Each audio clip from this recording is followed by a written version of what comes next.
Bismillahirrahmanirrahim. Alhamdulillahirabbil alamin. Wassalatu wassalamu ala syarafil anbiya'i wal mursalin sayyidina Muhammad wa ala alihi wa sahbihi ajma'in. Subhanaka la ilma lana illa ma 'allamtana innaka antal alimul hakim. Rabbi shrah li sadri wa yassir li amri wahlul 'uqdatam min lisani yafqahu qawli, amma ba'd. Para penonton yang dirahmati Allah, Assalamualaikum warahmatullahi wabarakatuh.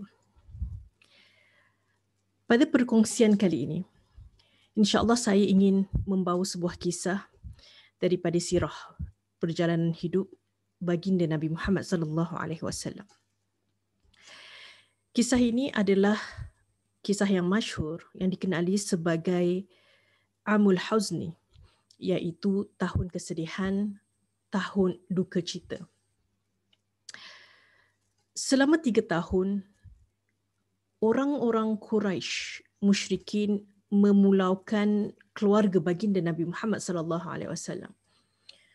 Para penduduk Mekah telah diarahkan oleh kaum musyrikin supaya memboikot Bani Hashim dan Bani Abdul Muttalib, sehingga mereka mahu menyerahkan Nabi Muhammad sallallahu alaihi wasallam untuk dibunuh. Namun Rasulullah sallallahu alaihi wasallam telah dibela dan dijaga supaya kaum musyrikin tidak dapat membunuh baginda Nabi Muhammad sallallahu alaihi wasallam. Dan antara pembela Nabi Muhammad sallallahu alaihi wasallam yang tegar membela baginda waktu itu adalah pakciknya Abu Talib. Jadi selama 3 tahun Rasulullah sallallahu alaihi wasallam, Sayyidah Khadijah radhiyallahu anha, anak-anak mereka, ahli keluarga mereka dari Bani Hashim dan Bani Abdul Muttalib telah dipulaukan oleh penduduk Quraisy, dan kaum Mekah tidak dibenarkan untuk berurusan dengan mereka. Tidak dibenarkan untuk berjual beli dengan mereka, hatta berjual beli makanan sekalipun.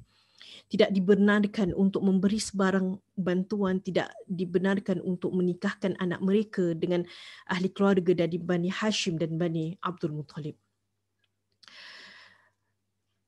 Dan ketika 3 tahun itu, selama 3 tahun itu, ianya adalah tahun-tahun yang sangat memberikan penderitaan terhadap keluarga baginda Nabi Muhammad sallallahu alaihi wasallam. Seluruh harta Sayyidah Khadijah radhiyallahu anha diberikan, dan habis hartanya dibelanjakan dalam perjuangan suami tercinta sallallahu alaihi wasallam. Mereka tidak ada makanan, susah untuk mereka mendapatkan makanan kerana semua orang telah memboikot mereka, tidak mahu menjualkan makanan, tidak mahu mempunyai ada apa-apa urusan dengan mereka. Tetapi ada juga para sahabat kaum muslimin yang membantu mereka ketika itu. Sangat tersiksa hidup mereka sehingga telah diriwayatkan bahawa mereka perlu makan dedaunan dan pucuk-pucuk kerana tidak ada sebarang makanan. Akhirnya setelah 3 tahun pemulauan itu, boikot itu pun ditamatkan. Dan pada tahun yang sama, walaupun boikot pemulauan telah ditamatkan, Rasulullah sallallahu alaihi wasallam telah diberikan ujian yang lainnya, iaitu berupa kehilangan orang-orang yang Nabi Muhammad sallallahu alaihi wasallam cintai. Pada tahun yang sama, pakcik Rasulullah sallallahu alaihi wasallam yang selama ini telah membela Nabi Muhammad sallallahu alaihi wasallam sehingga kaum musyrikin tidak mampu untuk mendekati Rasulullah SAW, tidak mampu untuk membunuh Nabi Muhammad SAW. Pada tahun itu, pakciknya Abu Talib meninggal dunia. Dan pembela Rasulullah SAW pada waktu itu, pakciknya Abu Talib, tidak dapat lagi membela baginda sallallahu alaihi wasallam. Beliau jatuh sakit, kemudian meninggal dunia. Selang beberapa bulan setelah meninggal dunia, setelah matinya pakciknya Abu Talib, giliran isteri Nabi Muhammad SAW yang tercinta, kekasih hati baginda Nabi Muhammad SAW meninggal dunia pula. Isterinya wafat, Sayyidah Khadijah radhiyallahu anha, yang selalu mendampingi Nabi Muhammad SAW sehingga akhir hayatnya. Sayyidah Khadijah radhiyallahu anha yang selalu memberikan semangat buat Nabi Muhammad SAW. Sayyidah Khadijah radhiyallahu anha yang selalu memberikan kata-kata yang sangat menenangkan hati baginda Nabi Muhammad SAW. Sayyidah Khadijah yang berjuang bersama suaminya yang tercinta sallallahu alaihi wasallam sehingga wafatnya, sehingga hari kewafatannya. Diriwayatkan bahawa Sayyidah Aisyah radhiyallahu anha pernah berkata kepada Rasulullah sallallahu alaihi wasallam bahawa Allah telah menggantikan Sayyidah Khadijah dengan dirinya yang lebih baik dari Sayyidah Khadijah radhiyallahu anha. Setelah mendengarkan kata-kata Sayyidah Aisyah radhiyallahu anha, Rasulullah sallallahu alaihi wasallam langsung berkata kepada Sayyidah Khadijah, tidak ada siapa yang telah berjuang seperti mana berjuangnya Sayyidah Khadijah radhiyallahu anha. Tidak ada siapa yang mampu mengambil tempat Sayyidah Khadijah radhiyallahu anha. Rasulullah SAW bersabda, Sayyidah Khadijah, dia beriman kepadaku ketika orang-orang lain mengingkariku. Sayyidah Khadijah, dia membelaku ketika orang-orang lain mendustakanku, tidak mempercayaiku. Dia membelanjakan seluruh hartanya buatku ketika orang-orang lain menghalang harta mereka, dan Allah mengurniakan aku anak-anak dari rahimnya. Begitu istimewa sekali Sayyidah Khadijah di hati Nabi Muhammad sallallahu alaihi wasallam, dan tahun kesedihan dianggap sebagai tahun kesedihan, tahun duka cita. Kerana tahun itu Sayyidah Khadijah meninggalkan Nabi Muhammad SAW untuk kembali kepada penciptanya Allah Subhanahu wa taala. Pada tahun kesedihan itu Sayyidah Khadijah radhiyallahu anha wafat. Pakcik Nabi Muhammad SAW yang tegar membela baginda juga meninggal dunia. Sehingga Nabi Muhammad SAW merasakan kesedihan yang teramat. Maka diriwayatkan tahun itu dikenali sebagai Amul Huzni, tahun kesedihan, tahun duka cita. Dalam kesedihan baginda Nabi Muhammad SAW, dalam duka cita baginda Nabi Muhammad SAW, Rasulullah SAW tidak berputus asa. Kesedihan itu adalah suatu emosi yang manusiawi, sehinggakan Nabi Muhammad SAW, seorang hamba, orang yang termulia di sisi Allah Subhanahu wa taala, pun mampu merasakan emosi sedih itu. Tetapi Rasulullah SAW tidak membiarkan kesedihan itu yang kemudiannya menjatuhkan dirinya, yang membuatkannya putus asa. Rasulullah SAW tidak berputus asa. Tahun itu juga, tahun yang dirundung kesedihan itu, Rasulullah SAW nekat untuk mencari jalan yang lain supaya baginda SAW dan orang-orang Muslim yang lainnya mendapatkan perlindungan. Maka Rasulullah SAW beserta Zaid bin Harisah, mereka bertolak ke Taif untuk memohon perlindungan dari orang-orang Taif. Namun kehadiran baginda Nabi Muhammad SAW disambut oleh orang-orang Taif dengan kekejaman, dengan kekasaran. Rasulullah SAW disakiti dengan lontaran batu bata ke badan mulia sallallahu alaihi wasallam dengan kata-kata yang kesat. Badan mulia Nabi Muhammad sallallahu alaihi wasallam mengalami luka-luka. Baginda sallallahu alaihi wasallam pun meninggalkan Taif bersama Zaid dan berehat seketika di sebuah kebun kurma. Kedua-dua mereka, Nabi Muhammad SAW dan juga sahabatnya Zaid bin Harisah, menanggung luka. Rasulullah SAW dalam keadaan yang sedih, kehilangan orang-orang dicintai, dan kemudian berusaha untuk mendapatkan perlindungan dari penduduk Taif, akhirnya diusir begitu sahaja dengan keadaan yang menghinakan oleh penduduk Taif. Itu membuatkan Nabi Muhammad SAW terfikir, tetapi baginda SAW tetap bertenang. Dan dalam sebuah riwayat yang lainnya,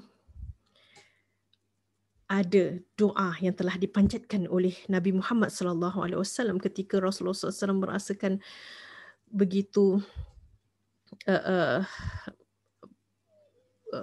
bukan putus asa tetapi begitu sedih, kecewa dan sebagainya kerana kejadian yang berlaku ke atas Rasulullah SAW, dan doa ini sangat indah.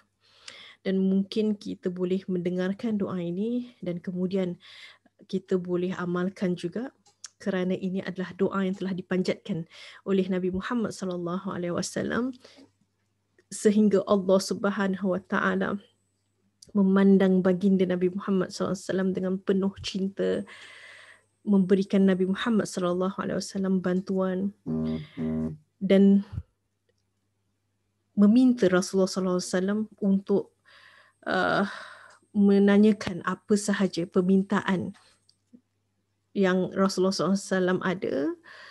Allah Subhanahu Wa Taala sudah pun bersedia untuk menyahut permintaan itu. Doanya berbunyi seperti ini. Allahumma ilaika ashku du'fa quwwati. Itu permulaannya. Permulaannya sahaja dah indah.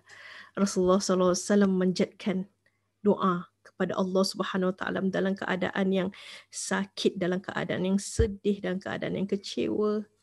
Tapi Rasulullah SAW tidak pernah berputus asa kerana Rasulullah SAW tahu ada Allah sentiasa bersama baginda sallallahu alaihi wasallam. Rasulullah SAW pun mengangkat tangannya dan mohon kepada Allah. Ya Allah, kepadamu aku mengadukan kelemahanku, kekurangan daya upayaku di hadapan manusia.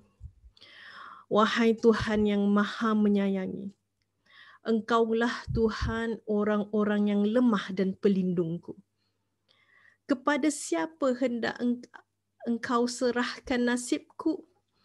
Kepada orang jauhkah yang berwajah muram kepadaku, atau kepada musuh yang akan menguasai diriku?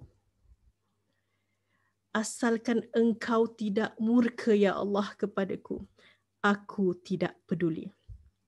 Illam yakum bika alayya ghadabun fala ubali. Asalkan Engkau tidak murka kepadaku ya Allah, aku tidak peduli, kata Nabi Muhammad SAW. Sebab sungguh luas kenikmatan yang Engkau limpahkan kepadaku.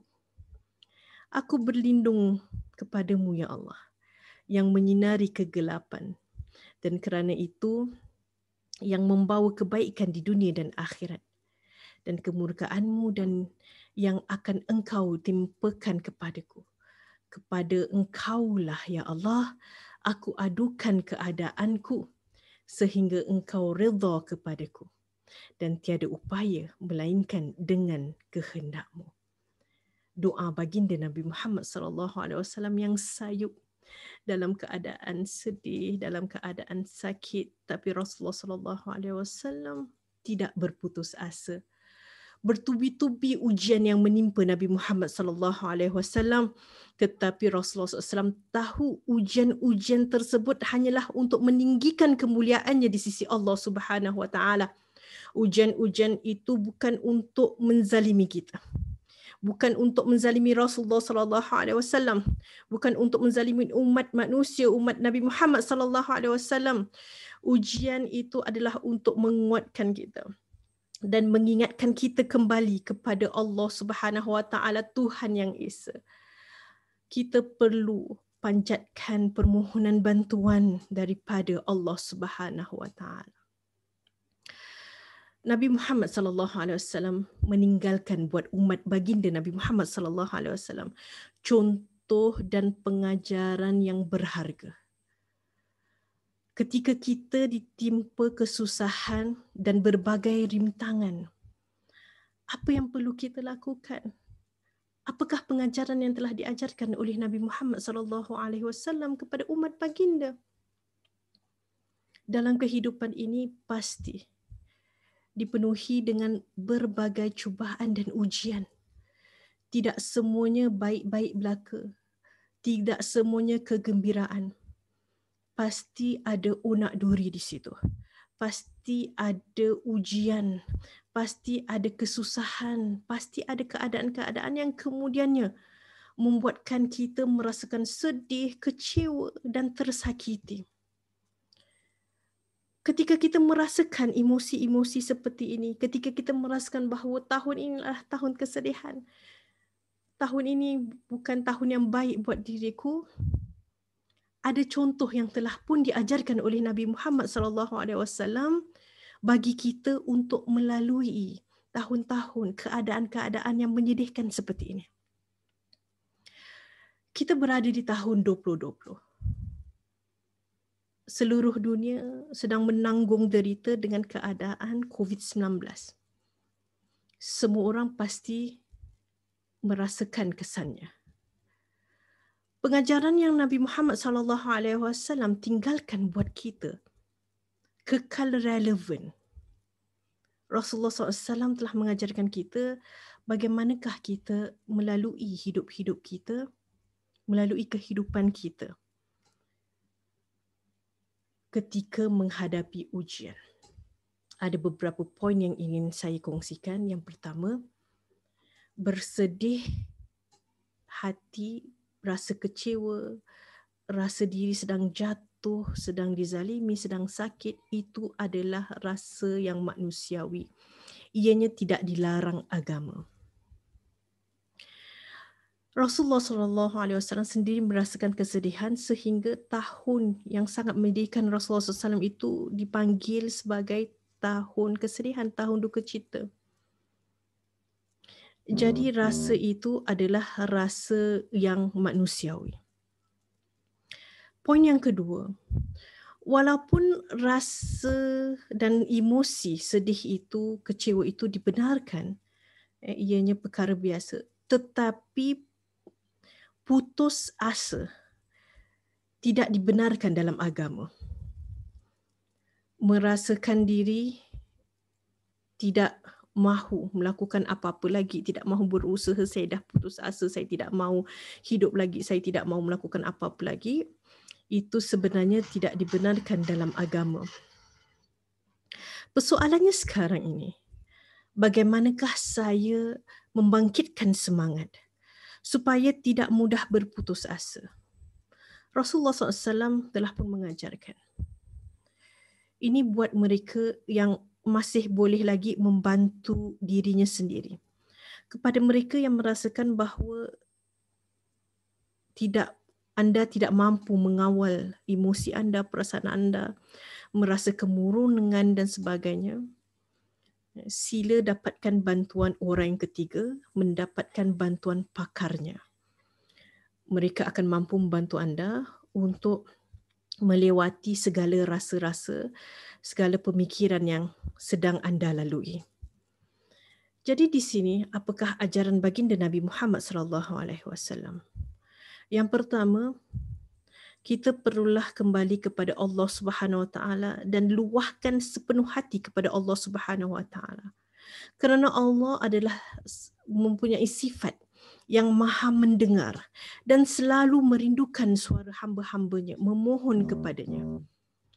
Hati yang gelisah, hati yang sedih, hati yang sakit, hanya Allah saja yang dapat merubahkan rasa-rasa ini, perasaan-perasaan ini kepada ketenangan, kepada kekuatan dan kepada kebahagiaan. Maka serahkanlah dirimu, luahkanlah hatimu kepada Allah Subhanahu wa taala. Kembali kepada Allah Subhanahu wa taala dan luahkan segalanya kepada Allah Subhanahu wa taala. Allah Maha mendengar dan Allah Maha mengasihani, pastinya akan menjawab. Cuma bilakah Allah akan menjawab dan cara bagaimanakah Allah menjawab, itu hanya ada pada kebijaksanaan Allah Subhanahu wa taala. Yang seterusnya, teruskan berusaha. Kerana letakkan usaha itu adalah peranan utama manusia. Kita berdoa, jangan lupa juga berusaha. Setelah kita berusaha, setelah kita berdoa, setelah kita luahkan segalanya kepada Allah Subhanahu wa taala dan mengharapkan bantuan dari Allah, Allah pasti akan membantu kita pada berbagai cara tanpa kita sedari kadang-kadang. Allah akan datangkan orang-orang untuk membantu kita. Allah akan memberikan kita ilham bagaimana untuk mendapatkan solusi. Allah akan melapangkan rezeki dan ada berbagai cara Allah akan membantu kita. Kita mesti yakin dengan kebaikan Allah Subhanahu wa taala. Jadi yang terakhir ini adalah yakin. Dan yakin ini cukup berat, cukup susah untuk diamalkan, tetapi ianya tidak mustahil. Jangan kita asyik mengatakan bahawa saya tak boleh yakin, susah untuk saya percaya. Itu yang perlu kita latihkan diri kita, hati kita, bahawa yakin kepada Allah Subhanahu wa taala itu adalah perkara yang sangat penting supaya kita mampu untuk bangkit kembali. Yakinlah Allah akan bantu kita. Yakinlah bahawa segala kesusahan, kesedihan ianya tidak akan selama-lamanya. Para penonton yang dirahmati Allah, sampai sini saja perkongsian saya.